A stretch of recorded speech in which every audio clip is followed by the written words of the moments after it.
മധ്യസ്ഥത വഹിച്ചുകൊണ്ട് ഇത് അവസാനിപ്പിച്ചു എന്ന് പറയുമ്പോൾ ഒരു സാമാന്യ മര്യാദയോ സാമാന്യ ബോധമോ ആത്മാഭിമാനമോ ഏഴയലത്തുകൂടി പോയിട്ടുള്ള ഒരു രാജ്യത്തിന്റെ ഭരണാധികാരി ആയിരുന്നുണ്ടെങ്കിൽ കമ എന്നൊരക്ഷരം പ്രതികരിക്കുന്നതായിരുന്നു. ഇത് പറയാൻ വേണ്ടിയിട്ട് ഞാൻ ഡൽഹിയിൽ പോയി സേനാനായകനൊന്നും ആവണമെന്നില്ല. Akhil Marar Malayalam big boss winner, അദ്ദേഹം നരേന്ദ്രമോദി, അതായത് പ്രധാനമന്ത്രി നരേന്ദ്രമോദിയെ പ്രശംസിക്കുന്ന വാക്കുകളാണ് നമ്മളിപ്പോ കേട്ടത്. സാമാന്യ വിവരവോ ബോധവോ ഒന്നുമില്ലാത്തൊരു വ്യക്തിയാണ് നരേന്ദ്രമോദി എന്നാണ് ഈ അഖിൽ മാരാർ പറയുന്നത്. അഖിൽ മാരാറെ ഇഷ്ടപ്പെടുന്ന ഒരുപാട് ആൾക്കാരുണ്ട്. ഈ പറയുന്ന എനിക്കും ഒരുപാട് ഇഷ്ടമായിരുന്നു. ബിഗ് ബോസിൽ വന്ന സമയത്ത് ഇത് വിന്നർ ആവണം, അതായത് അഖിൽ മാരാർ വിന്നർ ആവണം എന്നൊക്കെ ആഗ്രഹിച്ച ഒരു വ്യക്തിയും കൂടിയാണ് ഞാനും. നമുക്കെല്ലാവർക്കും ഓൾറെഡി ആ ഒരു സീസണിൽ ഒരുപാട് ഇഷ്ടം തോന്നിയ ഒരു വ്യക്തി തന്നെയാണ്. പക്ഷെ ഇന്നിപ്പോ ഈ അഖിൽ മാരാർ കാണിക്കുന്നത് ശുദ്ധ തെമ്മാടിത്തരം എന്നേ പറയാൻ പറ്റുള്ളൂ. ഈ അഖിൽ മാരാർ മോദിയെ മാത്രമല്ല ഇന്ത്യൻ മിലിറ്ററി അടക്കം അപമാനിക്കുകയാണ് ചെയ്യുന്നത്. എന്തായാലും ഉടനെ തന്നെ അഖിൽ മാരാർ കസ്റ്റഡിയിലെടുത്ത് ചോദ്യം ചെയ്യും എന്നാണ് അറിയുന്നത്. ലോകമെമ്പാടുമുള്ള ആളുകൾ ഇന്ത്യയുടെ ശക്തി മനസ്സിലാക്കി. എന്നാൽ ആ ഒരു സമയത്ത് അഖിൽ മാരാർ കാണിക്കുന്ന ആ ഒരു തോന്നിവാസം നമുക്കൊന്ന് കണ്ടു നോക്കാം. പോലീസ് എന്ന് സ്വയം നടിക്കുന്ന ഒരു രാജ്യമാണ് അമേരിക്ക. ആ അമേരിക്കയുടെ ഒരു ഫൈറ്റർ ജെറ്റ് വിമാനം ഇന്ത്യ അടിച്ചിട്ടു. അമേരിക്ക മുൻകാലങ്ങളിൽ പിന്തുണ കൊടുത്തിട്ടുള്ള പാകിസ്ഥാൻ എന്ന് പറയുന്ന രാജ്യം ഇന്ത്യ എന്ന് പറയുന്ന രാജ്യവും തമ്മിൽ ഉണ്ടായിക്കൊണ്ടിരിക്കുന്ന സംഘർഷത്തെ മുതലെടുത്തുകൊണ്ട് ആയുധ വ്യാപാരം നടത്തി ലോകരാജ്യങ്ങൾക്കിടയിൽ ഞങ്ങൾ എന്തോ കേമന്മാരാണെന്ന് കാണിക്കുന്ന ഈ അമേരിക്ക നോക്കിക്കൊണ്ടിരിക്കുമ്പോൾ പാകിസ്ഥാനെ സംബന്ധിച്ച് ഇന്ത്യയെ ഒരു ചുക്കും ചെയ്യാൻ കഴിഞ്ഞില്ല എന്ന് മാത്രമല്ല, ഈ രീതിയിൽ ഇന്ത്യ അടിച്ചാൽ ഒരാഴ്ച കൊണ്ട് പാകിസ്ഥാൻ ഇല്ലാതാകുമെന്ന് തിരിച്ചറിഞ്ഞ അമേരിക്ക കൃത്യമായിട്ട് നടത്തിയ ഒരു ഇടപെടൽ എന്ന് പറയുന്നത് അവന് വേണ്ടിയിട്ടുള്ള ഒരു ഇടപെടലായിരുന്നു. അമേരിക്കയുടെ സെക്രട്ടറി നമ്മുടെ പാകിസ്ഥാന്റെ നായകനോട് സംസാരിക്കുകയും ഇന്ത്യയുടെ വിദേശകാര്യ സെക്രട്ടറി മന്ത്രിയോട് സംസാരിക്കുകയും ചെയ്തതിന്റെ വിഷ്വൽസ് ഇന്നലെ ഉച്ചയ്ക്ക് ശേഷം പുറത്തു വരികയും ചെയ്തതിന് ശേഷം അമേരിക്കൻ പ്രസിഡന്റ് ആദ്യമായി നമ്മുടെ കൂടെ നടക്കുന്ന ഒരുത്തനെ മറ്റൊരുവൻ അടിച്ചാൽ ആ കൂടൊരിക്കുന്ന ഒരുവനെ സംരക്ഷിക്കാൻ ബോധമുള്ള ഒരു സാധാ പാർട്ടിയുടെ ലോക്കൽ സെക്രട്ടറിയോ ഒരു ബ്രാഞ്ച് സെക്രട്ടറിയോ അല്ലെങ്കിൽ ഒരു RSSന്റെ മുഖ്യ ശിക്ഷകനായിരിക്കുന്നവന് ആത്മാഭിമാനം ഉണ്ടെന്നുണ്ടെങ്കിൽ അവന്റെ ഒപ്പം നടക്കുന്നവനെ അടിച്ചാൽ അവൻ പ്രതികരിച്ചിരിക്കും. അത് മറ്റൊരുത്തൻ ഇടപെട്ടാലും അവന്റെ ആത്മാഭിമാനത്തിന് വേണ്ടി അവൻ ഏതറ്റം വരെയും പോയി അത് സംരക്ഷിച്ചെന്നിരിക്കും. അവിടെയാണ് അമേരിക്കയുടെ പ്രസിഡന്റ് പറയുകയാണ്, ഈ ഇന്ത്യയും പാകിസ്ഥാനും തമ്മിലുള്ള വെടിനിർത്തൽ കരാർ ഞാൻ ഇടപെട്ട് അവസാനിപ്പിച്ചു എന്ന് അമേരിക്കൻ പ്രസിഡന്റ് പറഞ്ഞാൽ ഇനി അങ്ങനെ ഒരു കാര്യം പാകിസ്ഥാനിൽ നിന്ന് ഇങ്ങോട്ട് വിളിച്ചു പറഞ്ഞാലും അഭിമാനമുണ്ടെന്നുണ്ടെങ്കിൽ നമ്മൾ എന്താ പറയേണ്ടത്? ഞങ്ങൾ അങ്ങോട്ട് അടിക്കണമോ വേണ്ടയോ എന്ന് ഞങ്ങൾ തീരുമാനിക്കും. പാകിസ്ഥാൻ വേണമെങ്കിൽ നിർത്താം. പാകിസ്ഥാനാണല്ലോ നിരന്തരം ഇങ്ങോട്ട് അടിച്ചുകൊണ്ടിരിക്കുന്നത്. നിങ്ങൾക്ക് വേണമെന്നുണ്ടെങ്കിൽ വെടിനിർത്തൽ അവസാനിപ്പിക്കാം, ഞങ്ങൾ നോക്കട്ടെ. നീയൊക്കെ അടിക്കുന്നുണ്ടോ ഇല്ലയോ എന്ന് ഞങ്ങൾ നോക്കും. ഇതിൽ അഖിൽ മാരാർ പറയുന്നത് ഇന്ത്യ യുദ്ധത്തിൽ ജയിച്ചിട്ടില്ല, അതിന് കാരണക്കാര് നമ്മുടെ ഭരണാധികാരികളാണ് എന്നാണ് ഇപ്പം അഖിൽ മാരാർ പറയുന്നത്. ബിഗ് ബോസിൽ വെച്ചിട്ട് അഖിൽ മാരാർ നല്ല വാക്സാമർത്ഥ്യമായിരുന്നു. എന്തായാലും ആ വാക്സാമർത്ഥ്യം കാരണമാണ് നമ്മളെല്ലാവരും, അതായത് ഒരുപാട് ആൾക്കാർ അദ്ദേഹത്തിന് വോട്ട് ചെയ്യുകയും വിജയിപ്പിക്കുകയും ഒക്കെ ചെയ്തത്. എന്നാൽ ആ ഒരു വാക്സാമർത്ഥ്യം എപ്പോഴും ശരിയാവണമെന്നുമില്ല. നമ്മൾ വിചാരിക്കും അതിനകത്താണെങ്കിൽ എല്ലാ വിഷയങ്ങളെ കുറിച്ചിട്ടും അരച്ച് കലക്കി കുടിച്ച രീതിയിലായിരുന്നു സംസാരങ്ങളൊക്കെയും.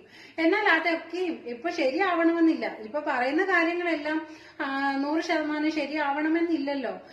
ഒരു അറിവിന്റെ നിറകുടം എന്നൊന്നും നമുക്ക് പറയാൻ പറ്റത്തില്ല. മനുഷ്യനാണ്, പല തെറ്റിദ്ധാരണകളും തെറ്റുകുറ്റങ്ങളും ഒക്കെ ഉണ്ടാവും. എന്തായാലും അറിവിന്റെ നിറകുടം എന്നൊന്നും പറഞ്ഞ് നമുക്ക് അഖിൽ മാരാറെ ഉൾക്കൊള്ളിക്കാൻ പറ്റത്തൊന്നുമില്ല. അഖിൽ മാരാർ ഇന്ത്യൻ മിലിറ്ററിക്കും പ്രധാനമന്ത്രിക്കും ജനങ്ങൾക്കും ഒക്കെ ക്ലാസ് എടുത്തു കൊടുക്കുകയാണ്. അദ്ദേഹം പറയുന്നത്, അഖിൽ മാരാർ പറയുന്നത്, ഇന്ത്യ വേണ്ട രീതിയിൽ കാര്യങ്ങൾ കൈകാര്യം ചെയ്തില്ല, പാകിസ്ഥാനെ പൂർണ്ണമായിട്ട് നശിപ്പിച്ചില്ല എന്നൊക്കെയാണ് ഈ അഖിൽ മാരാർ പറയുന്നത്. നിങ്ങളത് പറ, ഇന്ത്യ എന്ത് ചെയ്തിട്ടാണ് നിർത്തിയെന്ന് പറ. അതൊന്നും നിങ്ങൾ ഈ രാജ്യത്തെ ജനങ്ങളെ, ഞാൻ ഉൾപ്പെടുന്ന ഈ രാജ്യത്തെ ജനത്തിനോട് പറ. ഇന്നലെ വരെയും പാകിസ്ഥാനെ മറിക്കും തൊലിക്കുമെന്ന് പറഞ്ഞ് നടന്ന ഈ പാവം പിടിച്ച ദേശഭക്തരെ എന്ന് പറഞ്ഞ് നടക്കുന്ന സംഖ്യകളോടും നിങ്ങൾ പറ. എന്താണ് ഈ പാകിസ്ഥാൻ പെട്ടെന്ന് വിളിച്ചിട്ട് ഈ വെടിനിർത്താൻ വേണ്ടിയിട്ട് ഇന്ത്യയോട് പറയാൻ? ഇന്ത്യ ഇവിടുത്തെ ജലം കൊടുക്കത്തില്ല എന്ന് പറഞ്ഞ് നയതന്ത്രപരമായ തീരുമാനം എടുത്തു. അവൻ പേടിച്ചോ? അവൻ പൂട പേടിച്ചു. ഇവിടെ ഒരു പൂടയും പേടിക്കും. ഇന്ത്യ IMF പോയി പറഞ്ഞു അവർ 10 പൈസ കൊടുക്കരുതെന്ന് പറഞ്ഞു. എവിടെ കൊടുക്കാതിരുന്നോ? പിറ്റേന്ന് കൊടുത്ത് 10,000 കോടി രൂപ. വെറുതെ കിടന്ന് ഇല്ലാത്ത കീർവാണവും ഇല്ലാത്ത അഭിമാനവും പറഞ്ഞിട്ട് നടക്കരുത്. അത് എടുക്കാമായിരുന്നു. ഈ രാജ്യത്തിന് അത് ഉണ്ടാവുമായിരുന്നു. ഒരാഴ്ച കൊണ്ടോ 10 ദിവസം കൊണ്ടോ പാകിസ്ഥാനെ അടിച്ചു ചുരുട്ടി വെച്ചിരുന്നെങ്കിൽ ആ പാകിസ്ഥാന്റെ ഉള്ളിൽ ഇന്ത്യ കാണിച്ച മറ്റൊരു ഏറ്റവും വലിയ ചതിയാണ് ബലൂചിസ്ഥാനിലെ പാവങ്ങളോട്. ഈ ഇന്ത്യ ഈ ആക്രമണം നടത്തി ഇന്ത്യ രഹസ്യമായി ആയുധങ്ങൾ കൊടുത്തുകൊണ്ട് ഈ ബലൂചികളെ കൊണ്ട് പാകിസ്ഥാനെ അടിപ്പിച്ചുകൊണ്ടിരുന്നു. അഖിൽമാരാർ പറഞ്ഞതുപോലെ ഈ ഒരു യുദ്ധം മുന്നോട്ട് കൊണ്ടുപോവുകയാണെങ്കിൽ തീർച്ചയായിട്ടും പാകിസ്ഥാനെ നശിപ്പിക്കാൻ പറ്റും. പക്ഷെ ആ പാകിസ്ഥാൻ നശിക്കുന്നതോടൊപ്പം തന്നെ ഇന്ത്യയുടെ പല ഭാഗങ്ങളും നശിക്കപ്പെടുകയും ചെയ്യും. അത് നമുക്കൊരു തീരാ നഷ്ടം തന്നെയല്ലേ. അത് ഒഴിവാക്കാൻ വേണ്ടിയിട്ടാണ് ഈ ഭരണകൂടം ഈ രീതിയിലൊക്കെ ശ്രമിക്കുന്നത്. ഏതൊരു ഭരണാധികാരിയും അയാളുടെ കാലശേഷം ഈ ലോകം ഓർമ്മിക്കപ്പെടുന്നത് അയാളുടെ പോരാട്ട വീര്യം കൊണ്ടാണ്, അയാളുടെ നിലപാടുകൾ കൊണ്ടാണ്. അല്ലാതെ വല്ലവരും പറയുന്നത് കേട്ട് പഞ്ചമുച്ചമടക്കി ഓശാനപാടി ഒരു രാജ്യത്തിന്റെ അഭിമാനം ഇല്ലാതാക്കുമ്പോഴല്ല. ഇവിടെ 10 ദിവസം യുദ്ധം ചെയ്ത ഇന്ത്യയുടെ വാർഷിക ബഡ്ജറ്റ്, ഡിഫൻസിന്റെ വാർഷിക ബഡ്ജറ്റ് എന്ന് പറയുന്നത് 6.8 ലക്ഷം, ഏറ്റവും കൂടുതൽ ഉയർത്തിയ തുകയാണ്. നേരത്തെ 6.2 ഇപ്പൊ 6.8 ലക്ഷം കോടി രൂപയാണ്.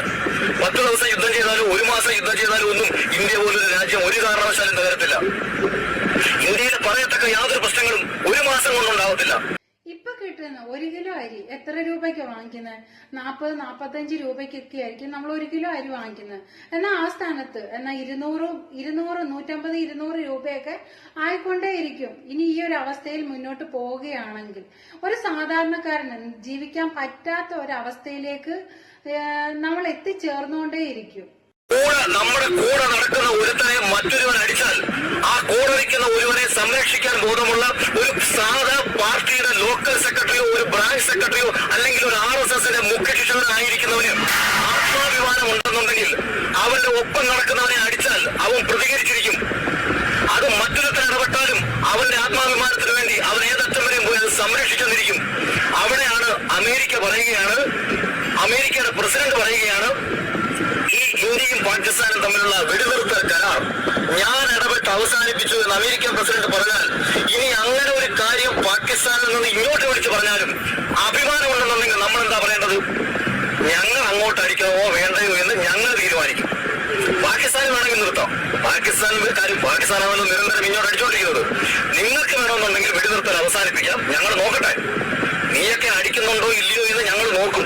നിങ്ങളത് പറ, ഇന്ത്യ എന്ത് ചെയ്തിട്ടാണ് നിർത്തിയെന്ന് പറ. അതൊന്നും നിങ്ങൾ ഈ രാജ്യത്തെ ജനങ്ങളെ, ഞാൻ ഉൾപ്പെടുന്ന ഈ രാജ്യത്തെ ജനത്തിനോട് പറ. ഇന്നലെ വരെയും പാകിസ്ഥാനെ മറിക്കും തൊലിക്കും എന്ന് പറഞ്ഞ് നടന്ന ഈ പാവം പിടിച്ച ദേശഭക്തരെ എന്ന് പറഞ്ഞ് നടക്കുന്ന സംഖ്യകളോടും നിങ്ങൾ പറ.